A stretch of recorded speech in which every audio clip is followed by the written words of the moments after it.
The way I like to describe it is, as a business, you have many, many different business functions. You have finance, HR, marketing, whatever. Your brand influences every single decision in your business. It's kind of like this bubble that encapsulates everything to do with your business. Branding, essentially, in my opinion, is basically how someone kind of thinks and feels about a person, a business, anything like that. So it's like, if it's how people think and feel about you, then, well, it's quite literally everything that you have in your kind of world or sphere is your brand. Welcome to Outside the Ordinary. I'm Blake Ryan. This is where I'm sitting down with people doing things differently and pull apart their stories, strategies, and systems behind how they got there.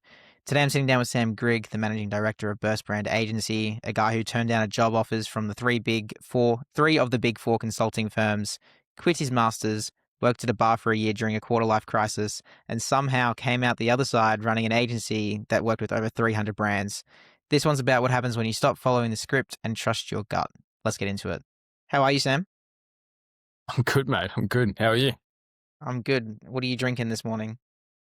Well, you just saw it. Just finished a long black this morning, which you roasted me for. But I said, when you grow up one day, you'll get there. Fair enough. I mean, look, I can't really justify the long blacks. But, caffeine is caffeine at the end of the day. Absolutely, mate. Can't have too much milk. So, obviously, they know a little about you from the intro that I just gave, but give us a rundown. Who are you? What does Burst actually do? Yeah, no, it's intro was pretty spot on. But yeah, my name's Sam. I own and run Burst Brand Agency, which is one part of Burst Group overall. So essentially, we are about as full service of a brand agency as you get.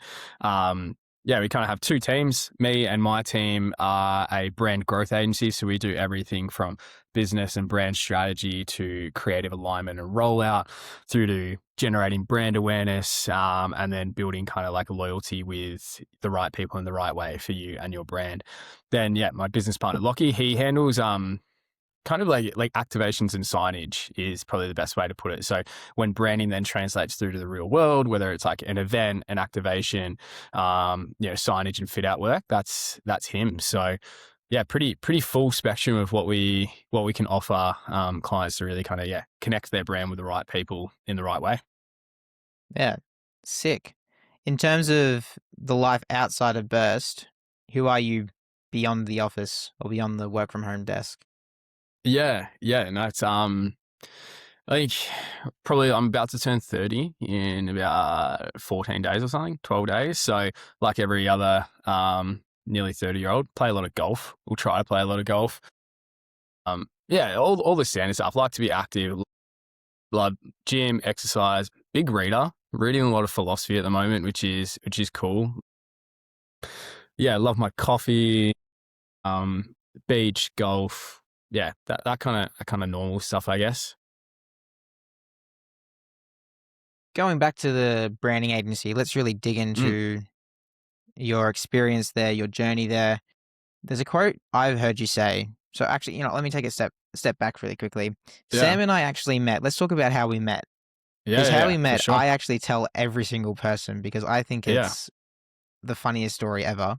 Very serendipitous. I don't know what that word means. Okay. Good. I'll just let you carry on then. That's fine.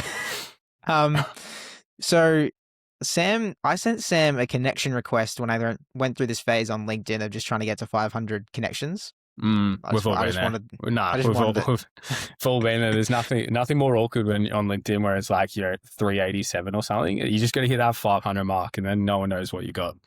Correct. And that's easy peasy. Exactly.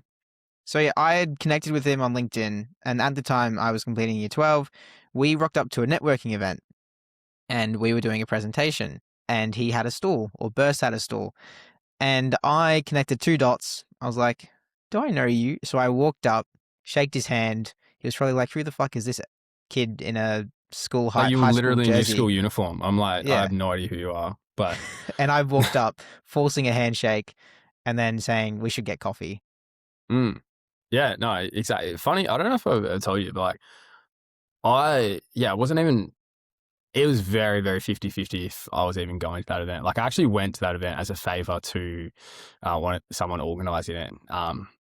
Yeah. So yeah, very, it's funny how the world works. More often than not, I probably wouldn't have been there. So yeah, look how There it's you turned go. out. And then 5 months down the line, here we are on a podcast. Exactly. Exactly. Um, and then yeah, we had coffee, and then I think I remember We saying, did have hearing coffee. like, Yeah. and then I think I remember him saying, "You're one of the coolest 18-year-olds I've ever met." I don't I think think I cool remember is the that. right word. You're a lot of things.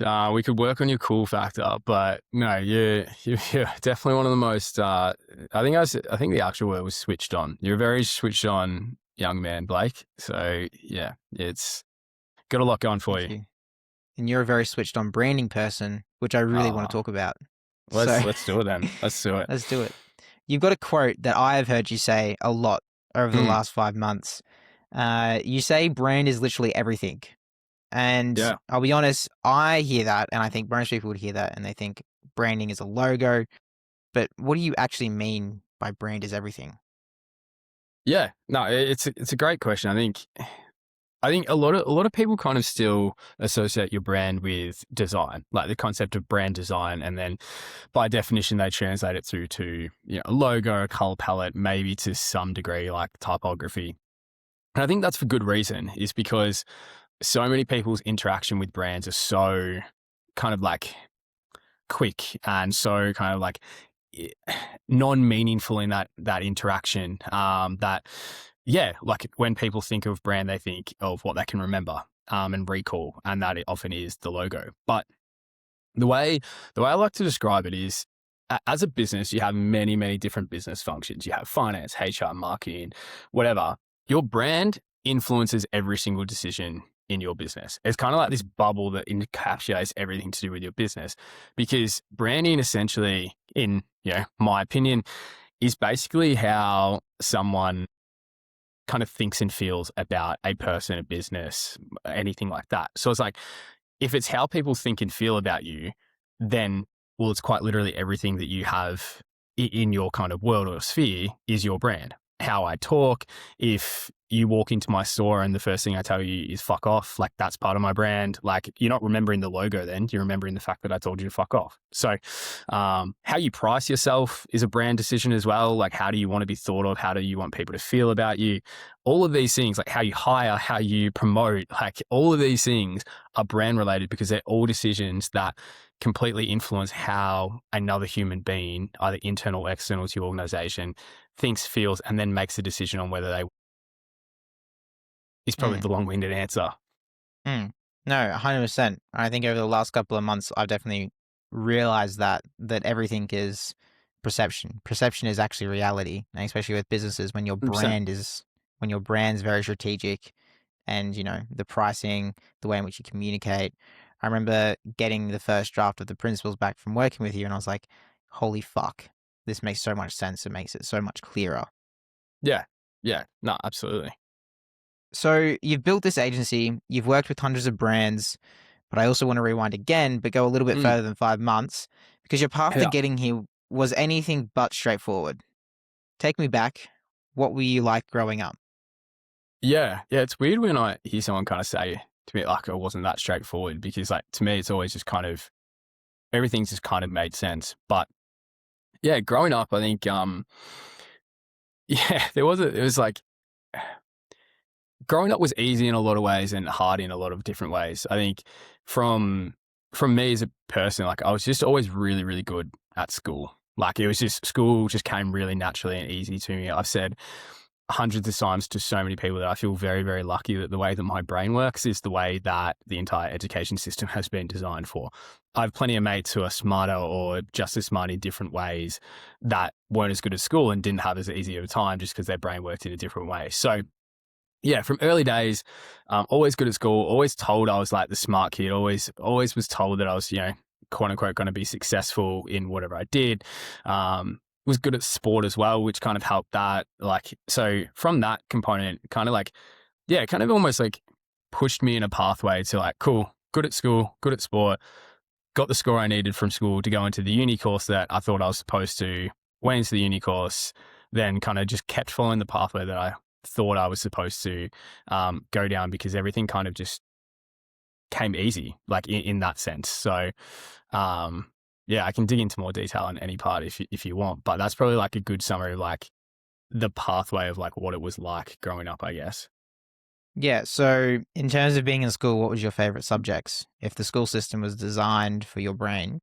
So interestingly enough, like it's a good point. So I was good at school, but from years 7 to 11, like I was actually pretty depressed as a kid. Like I actually had a pretty like rough time, like personally.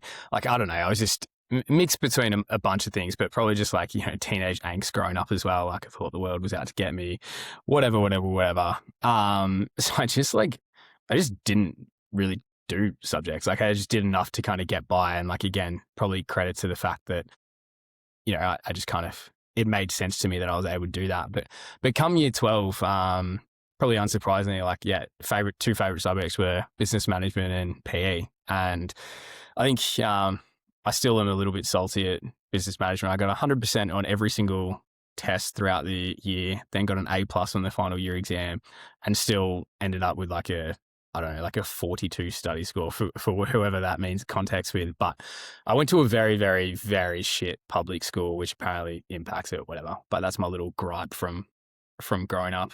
It's one chip I haven't got over. Fair enough. Fair enough. I mean, look, I also just finished, so I get the chip on the study scores and the ATAR. Yeah. I mean, you went to one of the best public schools in the area, but that's fine. No, Yeah, no. It's not the school; it's the individual. Yeah. It's the individual. Yeah. Obviously, then finishing year 12, what was your ATAR? Do you remember? Was that even a Yeah, thing? it was like, well, yeah. So no, I'm not that old, mate. Relax. Yeah. So my ATAR was 89.3, which, You bet me. to give context of the kind of school I went to. So for anyone in Australia, especially Victoria, will get this. Like, I think I was second in my year level with an 89.3. The highest in my year level got like a 91 or something. So yeah, we weren't exactly a spectacularly academic school. Fair enough. Mm. When you finished with that 89, and now that I know that, 0.3. Thanks. 89.3. 89.3. Now that I know that, I'm a little bit upset because you bet me, but that's okay. Yeah. Well, Did you go into university? What was university like for you? That kind of period. Yeah. So went straight into uni. I think I went into, the course doesn't exist anymore. It was like a combined double degree of like essentially labeled business psychology. I reckon I did that for 12, like the first year. I remember sitting in my my end of the first year exam, like it was for accounting. I have like a whole thing with accounting subjects at uni. It's not for me, but I remember sitting there in the exam, looking at the paper. I'm like, fuck, there's got to be more to life than this.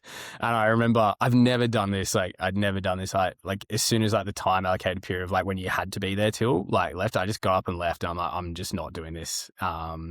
For another year. So I deferred for 12 months and just kind of worked. I think in that 12 months, like I was just working at like local like gym and pool, like it's like a big aquatic recreation center. Yeah, and during that year, me and a mate who worked there, we just were like, all right, we'll just work as much as we can and go to as many music festivals as we can. So that's what we did. I think we went to like 7 or 8 music festivals across 12 months. So, which was a lot of fun. But yeah, so kind of did that, then was like, all right, cool, I need to go back and actually, I can't work. Well, not that there's anything wrong with it, but I don't want to work at the pool for the rest of my life. So went back to uni and did a double degree in, business management, I think it was actually called. And then, communications and psychology. Yeah, did that for the next 4 years. Still hated accounting. Still, I did pretty well at uni, but accounting was still well and truly my worst subject. I nearly failed that twice. Yeah, man, did that for the next 4 years. That was pretty solid. Like that, by that point, I was like cruising along in life. Had a good balance. I could understand where I wanted to go and how it took me. So yeah, then did that for the next 4 years. Awesome. In terms of, I think everyone kind of goes through that period of start, defer, do they defer, do they do this? So in terms of the branding side of things, when did that come in at any point during university? Did you know that? Nah, man. So pretty much given the degree I was doing and like the major of business management, there was one career path, and that was to go be a consultant. That was, yeah, it's pretty much like it trains you to be a consultant. Yeah, no, that was what I was going to do. I think got to the final year, applied for all the internships at like all the big companies. My subtle flex is that 3 out of the 4 big 4 who offered internships offered me one, which was cool. And again, it just comes down to is like I just always like I obviously like I did work hard at the things like I was passionate about, but I was just, lucky. Like in terms of those things did come easy to me. Interviewing came easy to me. The testing that they did came easy to me. Like crazy. Like those internships, there's like a 20-year-old, 21-year-old. Like there's 8 stages of interviews to go through these, like get into these internships. Deloitte, who's the one that I actually went with and did the internship with, like I remember it used to boast, I don't know if they still do, it was like, oh, we're more competitive to get a job here than like getting into Harvard, which I always found a little bit, I don't know, egotistical, but yeah. So no, that was the plan. Go wear a suit, go solve other companies' problems. That they couldn't solve themselves, that they were going to pay a big consulting firm too. So branding wasn't even like a thing in my mind at that point. And you said no to Deloitte. So I said yes to the internship, did the internship, and then again, they kind of like accept a bunch of interns. You do it for a couple of months, a few weeks, whatever it is. And then they offer, I can't remember the exact percentage, but they offer, let's say 50% of the interns a job at the end, 50% don't. So it's kind of like a trial period. They offered me a job, yeah. And then, I said no to the job that probably most people would have jumped at that time. Yeah. But, What was going through your head when you said no? mate, I was fucking miserable. I literally, let's say the internship was 8 weeks. I can't actually remember how long it was. I was literally like, I'm like, if I'm this unhappy doing this now for 8 weeks, like, what am I going to do? Say yes to a job and then be even more unhappy for even a longer period of time? Like, I just couldn't, I just didn't get it. It was so shit. Like, there's a combination of like I didn't like the kind of structured politics, and I could talk about that more later in terms of like how that translates through to me running a team business now. But I just really hated like, the kind of strict hierarchy that happens in those organizations, but also like just the kind of work. Like it was, my job for that week, like we're working on this project of basically is like, how do we strategically fire half of a department for this massive organization whilst maintaining kind of morale and productivity. And like this company we're working for, earns like hundreds of millions of dollars in profit every year, if not more. So it's just like, I don't know. It just, there was a lot of things that was like screaming at me is like, I'm probably able to use kind of like my skill set / my knowledge / my education, whatever, for something a little bit better, I guess. And I think a bit of that was ignorance and arrogance and naivety of a 22-year-old or whatever, which I probably slightly changed my tune on now. But yeah, at the time I was just like, fuck this. This sucked. I don't want to do this, and it suck even more. So you quit. So you did the internship, said no, then what? Well, actually, the more detailed story is I said no to the job they were offering me. I wanted to try and get a job in a different department, like of consulting, right? So at the same company, and I spoke to him. He's like, "Hey, I don't really think this is for me. I want to get a job at like this part." And the part I wanted to get a job at was like super competitive. It was like they literally had one job opportunity like available to hire, and they said, "Look, you've had good recommendations from your manager in this part, like we'll give you an interview, but there's one job opening. There's been an intern in that role for the past like 8 weeks and they actually really like her. You can interview and, but no promises." And then I'm still weird about this. They're like, "But if you interview for that job, you can't have the job." Like, as a backup, which was a weird, but it kind of like played my hand a little bit. So I'm like, nah, fuck it, let's do it. Let's do the interview. And yeah, just didn't get it. Surprise, surprise. They went with the person who they've worked with for the past 8 months, 8 weeks, and they really liked her. So, yeah, didn't get that. So then I was like, well, what on earth do I do now? Like that was going to be like, that was supposed to be my career path, be a consultant. So I did what everyone freaking out does, and I went back to uni and started my master's in finance, thinking that doing the master's in finance would open more doors to that kind of part of consulting that I interviewed for. Yeah, so then kind of dove into that. And you quit the master's halfway through, though. Yeah, quit that halfway through as well. So, yeah, like I got halfway through, and basically I just kind of had this like thought process, like, what am I doing here? Like so for anyone that has done any finance degree or study, there's basically two parts of finance. Finance, there's a lot of finance that is very, very strategy based. It's like, how do you use kind of like data and numbers, like the math to inform and influence, financial or business decisions. That part, really, really good at, really loved it, was awesome at it. Started getting into some really hardcore math, and that is not my thing. Like, it is like, it was like they were speaking Chinese to me. Like, it's just not my thing. So I was spending hours and hours and hours a week, trying to learn math, and I'm just sitting there. I'm like, what are we doing? Like, what are we doing here? Like, and then I'm like, I got to that point where I was like, I'm doing this all for a job and a business, and try and work for a consulting firm that I don't even want to do. Like, I just think that's what I should be, and that's what uni told me is the right path. So, yeah, I actually remember like a pretty pivotal conversation with my dad actually at both points. Like, he's been a massive advocate and supporter of like, me, but me and my brothers as well. And basically came down to, he's like, you're 25 years old, Sam. Like, you literally have nothing to lose. Like, you don't own a home, you don't have kids. Like, literally, what is the worst outcome here is you move back in with us, if it all goes to shit, which obviously is a massive privilege to have that kind of support. And I feel very, very lucky. But yeah, it just kind of gave me that push of being like, why be miserable? Like, why am I going to do this? So, yeah, quit the masters, and then I'm like, all right, well, I still need to pay rent. So I'm like, went and worked at the SB for 12 months, which anyone from Melbourne would very much know. Maybe not you, because like I said, you're a child. But the SB is quite a famous bar in St Kilda. So yeah, went and worked there for 12 months, working till 4 a.m. or whatever time we actually knocked off. So you worked at the SB, and seeing as you think I'm too young and I'm a kid, I'm going to have to go try it now. I don't know about the cost of alcohol though, so I might have to skip on that for the moment. Yeah. Hasn't but got any obviously, cheaper, I'm sure. Oh, what do you mean? The beer tax, it's gone. Sorry, this isn't a Yeah, political yeah. podcast. Yeah. So you quit the masters halfway through, and you've worked at this bar in St Kilda.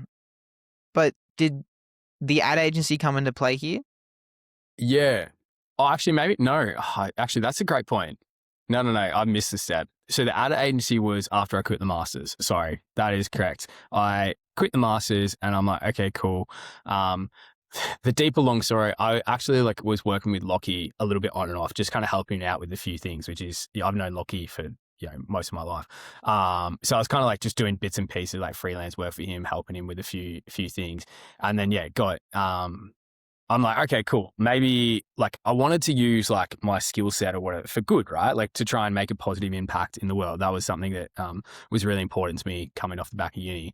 And I found this advertising agency that literally was a behavior change advertising agency. So they essentially used advertising as a way to change mass population behavior for good, right? So think of like, quit smoking campaigns, or, like industry super campaigns trying to educate and get people to like choose a super fund that's going to benefit them better long term, that kind of stuff, right?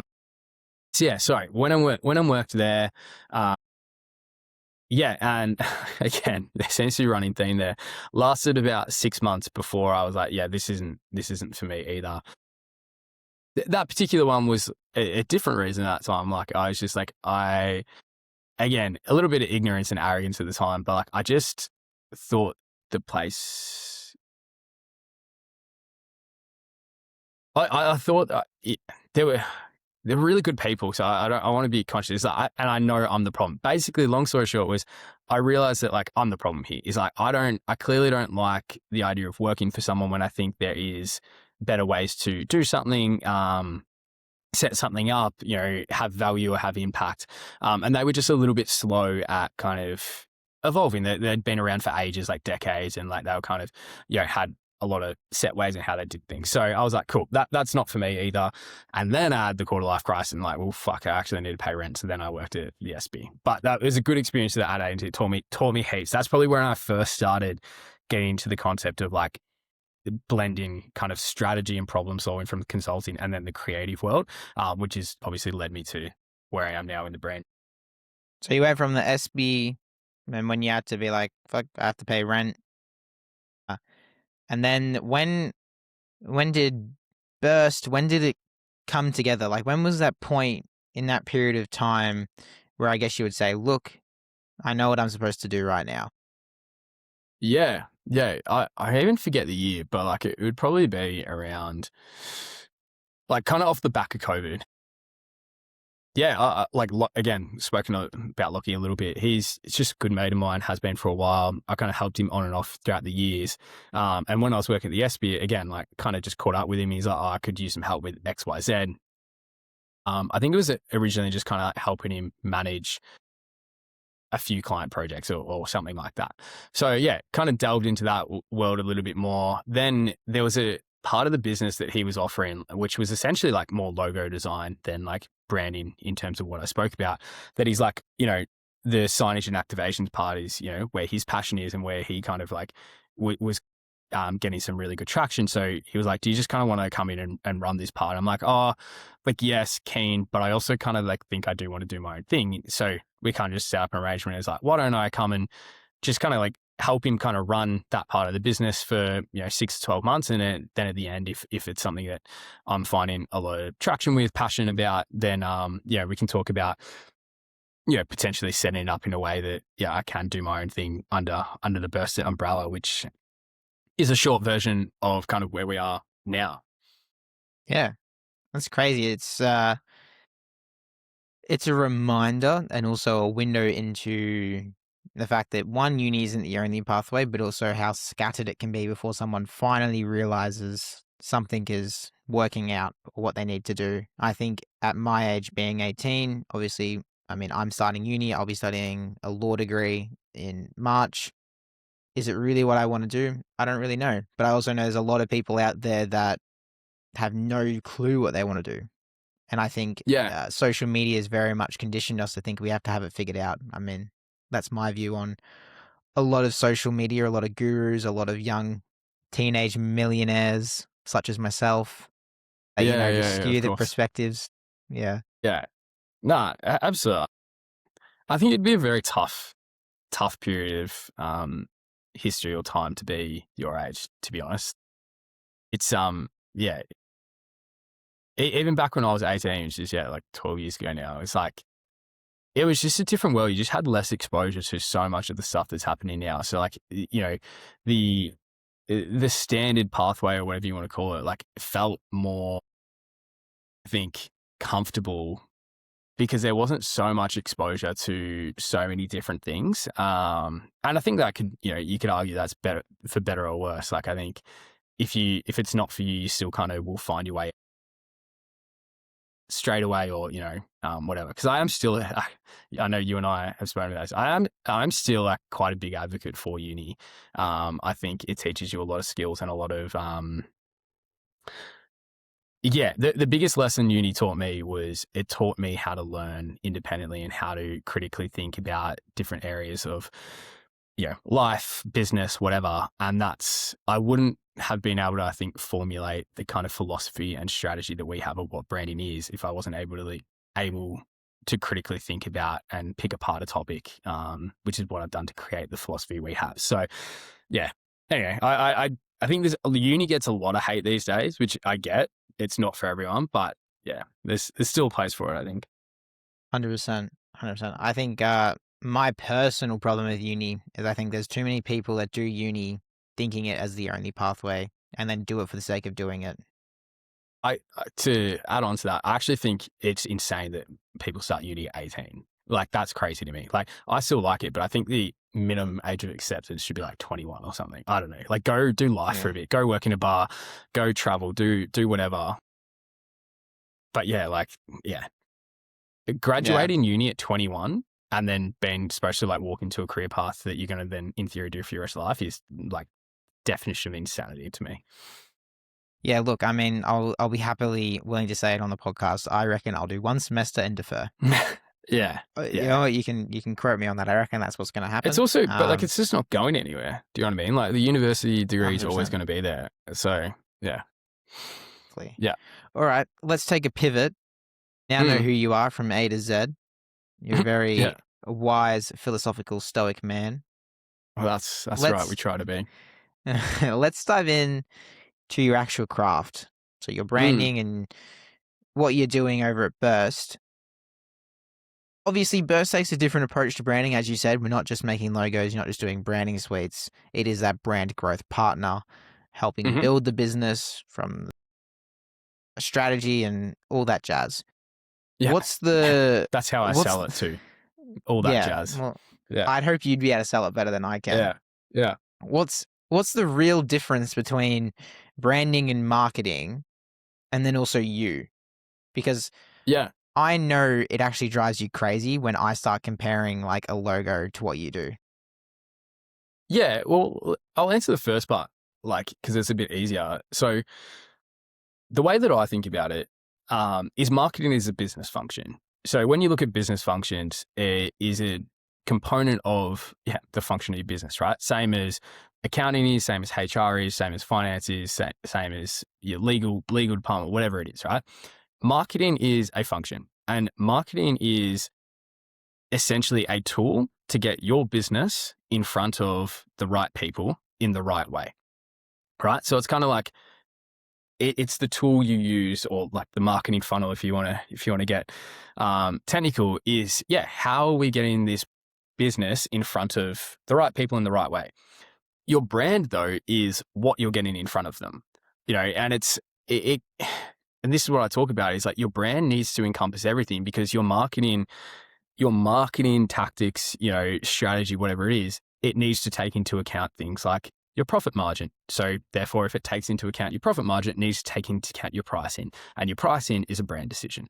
So it's like brand is this like the parent, I think, of a business. It kind of like, it tells you where you want to sit in the market. It tells you like when I talk about marketing being connecting you with the right people in the right way, your brand is what tells you who those right people are and what the right way to actually connect with them is. Marketing just ends up being the toolkit that you have to actually then do it. And I think like in a lot of ways is like, you can use a lot of terms interchangeably. And I know there's plenty of marketing people that probably yell at me, or, marketing professors or experts, but you look at a lot of marketing, especially top of funnel marketing, which is essentially interchangeably for the word brand awareness, which we use, or also even like advertising. And it's essentially is like, how do we just make sure that when the brand is in front of the right people, we're presented in a way, we're communicating in a way, and we're giving people the perception that we actually want to give them, to influence them as much as we possibly can to take an action that we desire them to take, whether that's look us up, follow us, purchase from us, whatever it is. But the brand is what gives you the information and the context to be able to actually do that work well. I mean, I get your take on that as well, especially obviously I work in personal branding and we have top of funnel content and top of funnel.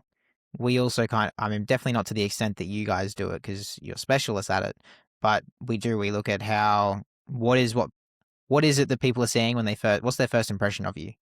Because like that top of funnel is so important because it sets the tone 100%.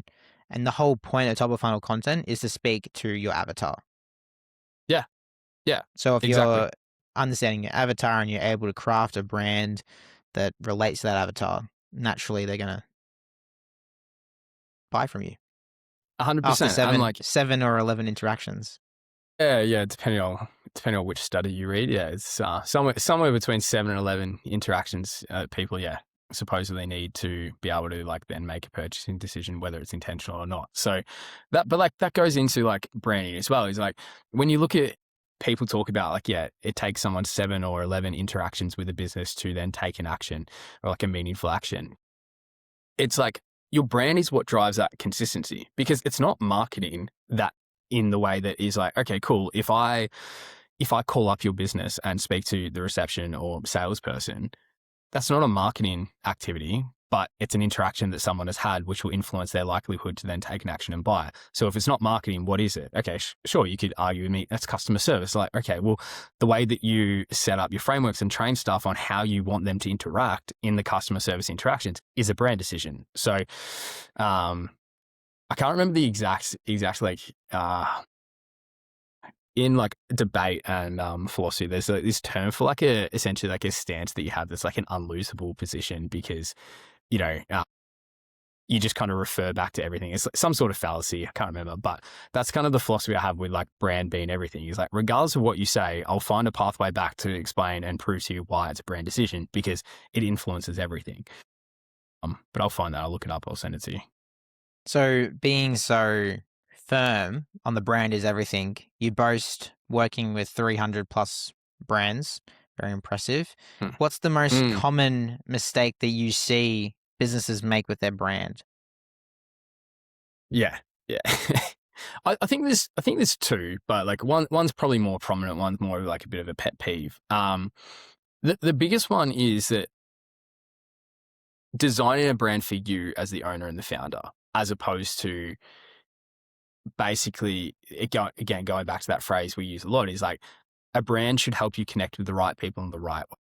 That should be the fundamental of every decision to with your brand, not if you as the founder are personally attracted to it or it's your personal taste. Yes, absolutely. You live and breathe this business. We want you to love your brand and the way that it makes you feel, and you should be proud and everything like that. But if your favorite color is blue, that does not mean that your brand then should be blue. It's not necessarily the right business decision. And I know you're smiling because I've said that to you before, but in the past week, I've had like 4 founders or owners be like, yeah, can we add blue in there? I'm like, why? It's like, I love blue. I'm like, like, do you know what I mean? It's that fallacy that because even if you were a perfect representation of your target audience, there's so much more to consider than just whether you like it or not. So that's probably the main genuine mistake that I see people make all the time. The second pet peeve is just not investing in it early days. And when I say invest, like, don't even work with us. Like, I know we're an expensive agency for people kind of starting out, but like, and you know, we may or may not touch on it, but it's like, invest to the level that makes sense, but get people involved that know what they're doing, so that you give your business the best chance to actually succeed from day one. Just because something looks pretty does not mean it's a good brand. So yeah, make sure you do the thinking and do the strategy to get the actual like connection part right. Like building on that in terms of like investing in it early, you talk about partnership based projects. When it comes to how you work with clients, what does that look like in practice? Yeah, I think this is like a little bit, and you're seeing it more and more from like creative agencies in general, but this stems from my brief stint in the consulting days. Is so much of the work was built off you being able to position yourself as like a partner to solve core business problems for your client, right? So that's kind of similar to how I position us at an agency. You know, you don't just come to us to design something, whether it's a logo, a website, you know, whatever it is by the time we're even done the first phase of like discovery, strategy, principles, we are going to know your brand and your business probably better than anyone else but you, just by definition of how much we like to learn before we kind of engage. So therefore, if we know it just as well as you, and we have expertise in the space that is separate to actually running your business, which is what you should be focusing on, it makes sense for us to set up as a way, like being your partner to help you actually grow your business from A to whatever you envision it being. So a lot of our clients, or the way that we like strategically set up our kind of like pathway that a client goes through is exactly that. Is like, how do we get to know your brand? How do we then actually build out the brand to connect you with the right people in the right way and in a way that you love it? But then how do we stay involved to make sure that we're adding value to actually you achieving your goals as a client and as a business? And honestly as well, like, it's very intentional from my point of view. Agencies fall over all of the time because they're so reliant on project work.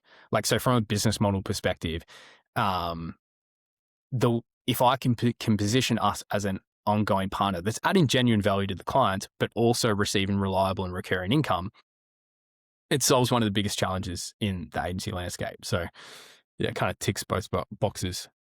For sure. So you wouldn't consider yourself an agency to a certain degree? I More of a mean, partner. yeah. Burst brand Yeah. partners. Like genuinely, like I've always thought, like, we use the word brand agency. We use the word brand agency because that's what I think the general public kind of can start to like perceive and understand. But when I'm very much anticipating when we get to the point of like having a standalone reputation big enough, like, yeah, I don't think agency is the right way to describe us. It's some sort of mix between consultancy, agency. Don't know. I'm still working on what we're actually going to define ourselves as, but it's definitely not a pretty standard agency model. Still working through it. It's never certain. Yeah. I read a quote from, I don't even remember who it was. It was like, I have a business doing 100 mil a year, and I wake up every day still knowing what am I going to do. Yeah. It always changes. Never 100%. Never stops. No, You, couldn't agree more. on the topic of your team and your agency, you genuinely want to build a big in-person team in a world where everyone's trying to be a digital nomad. Yeah. Why? Yeah. There's a couple of reasons why. I think let's say there's 3 reasons.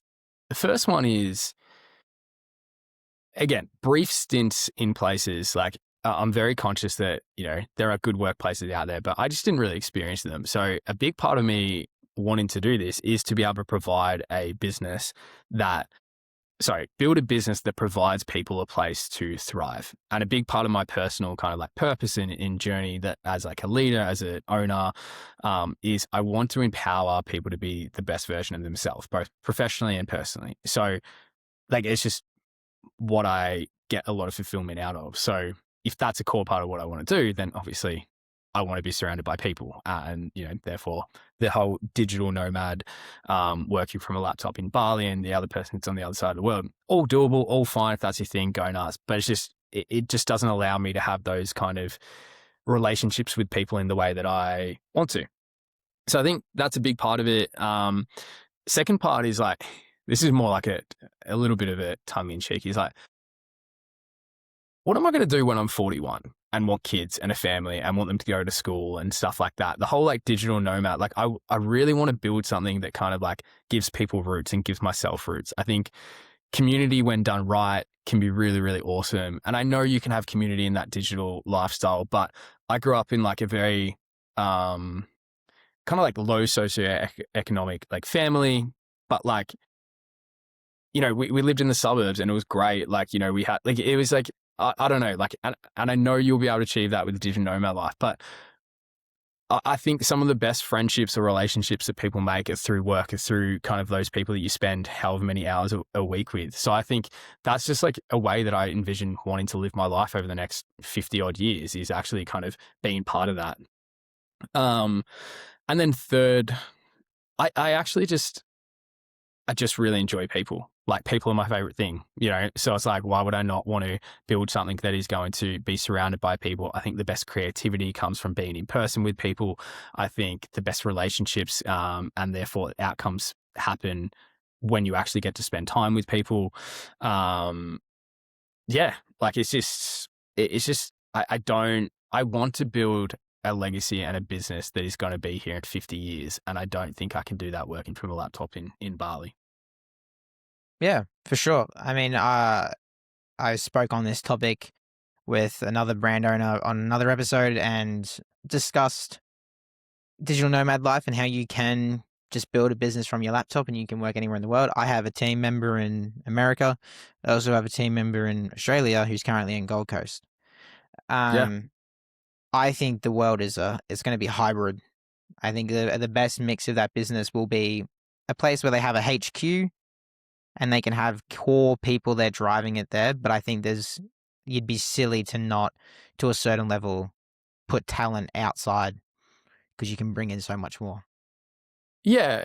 And like, I agree with the hybrid part. I think that's like a really good point. It's like, my team don't work 5 days from the office. I don't want them to work 5 days from the office. Like, I don't want to work 5 days from the office. So like, it's not like that hybrid, option is definitely the way to go. Like, because I think a big part of what I'm trying to do is showcase how business in general can be done better. So I think flexibility and, a hybrid allocation so that people can actually live the life they want and obviously get fulfilled at work is super important. At the same time, I think at the scale or the size of like what I want agency to, let's say I even want a 100-person agency. I just wholeheartedly believe there's 100 worthwhile talent in Melbourne, in Sydney, or like whatever it is. Like, it's like I think people do talk a lot about like, finding the best talent. It's like, yeah, like sure, absolutely. But also like the margin of benefit I think there is from like a really top talent in Melbourne as opposed to like maybe someone who's 10% better at their craft that's in, I don't know, Venezuela of all places. I don't know. I think the benefit that you get from having that kind of in-person relationship outweighs that 10% different in actual skill or craft. And for large, massive organizations, it's a different story. Like you actually, the amount of talent you actually need, therefore becomes actually tangibly impossible to get in your local space. So that's a bit of a different story. But yeah, I just don't know. It's no right or wrong. If people who want that kind of global network is all power to them, it's just not really what kind of gets me out of bed in the morning. Yeah, fair enough. I think that's also the beauty of the world we live in. You can have both, whatever fills your Mm, cup at the end of the day. exactly. Very, very quickly, I'm going to Mm, challenge you because I know you're mm. personally going through a challenge of trying to be more concise in your speaking. I am. I am. I'm going to give you 1 minute, 60 seconds Mm, to answer this mm. question. AI can now generate beautiful brand assets. You've got to take on why it still misses the point. What is it? 60 seconds, go. This is easy because I actually listened to your podcast the other day with Mikey, the other guy, Brent Oz, and I think he actually kind of nailed it. It has no soul. It has no nuance and empathy of what actually connects you with the right people in the right way. And like I said before, just because something's pretty doesn't make it a good brand. You can have a pretty logo, that's fine, but it can't build an entire brand world. Lacks emotion, lacks soul. It'll become a tool, just like Adobe Illustrator was the most prominent tool for designers for ages, still is. How did I Good do? answer. Good answer. Good answer. I like it. I still Nice. very, very wholeheartedly agree with. I mean, look, I love AI. AI is my best friend, No, mate, but I 100%. And agree. It doesn't have designers will soul. use, like Doesn't have soul, designers. even in writing. Nah, like you'll see, like even the best graphic designers over the next however many years will use AI as a tool. Like, and I've got no issue with that, but I still am big on the fact that you need that human being to make the final decision, stitch the dots together. Yeah. I also Well, that's and like it's all yeah. It's just I'm also really really bullish on the way that what will kind of like transition into just really, really valuing in-person experiences again, like with brands and being disconnected. So I think AI will serve a part, but you still need that human connection to then obviously drive that real life relationship. But that's a whole other thing. 100%. And like AI very quickly on AI having a soul, like personal branding, content, scripted AI content. I mean, look, I used to script my AI content. I'm very open about the fact that I used to do it like that. And I'm also very open about the fact that it doesn't fucking work. And that's why the best content is coming from personal stories. And it's the way that we've structured it Yeah, and the way that I work. But it is, at the end of the day, the soul, human connection, and relationship. mate, 100%. Like it's by definition of what AI is, like especially when we're talking like, writing from like ChatGPT, Claude and stuff like that, it is like it regresses to the mean, right? Like it kind of takes like by definition of what it is. So everyone just starts sounding the same. and we've spoken about this, is like when you're in this world and you start using AI for a lot of like writing content, sales copy, like copyright in general, you'll notice that like every single person has the same like 4 words throughout it.